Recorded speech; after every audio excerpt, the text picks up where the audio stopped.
Oh my goodness. Wala na yung nyog.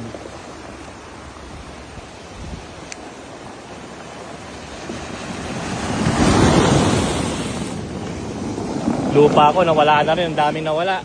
Lalim na. Ayun no. Lipad na yung lupa.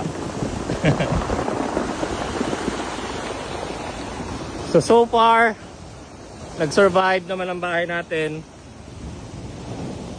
Walang masyadong damage. Meron lang yung wall. Madali lang naman i-repair yon.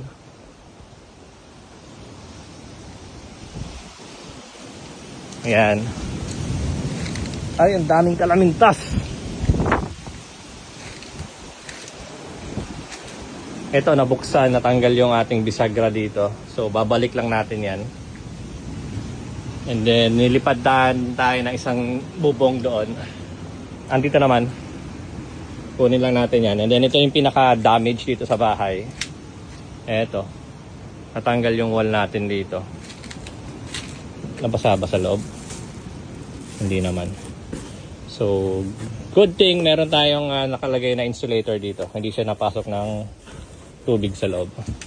Ang problema ko lang, nawawala na yung yero. Ilang piraso din yun?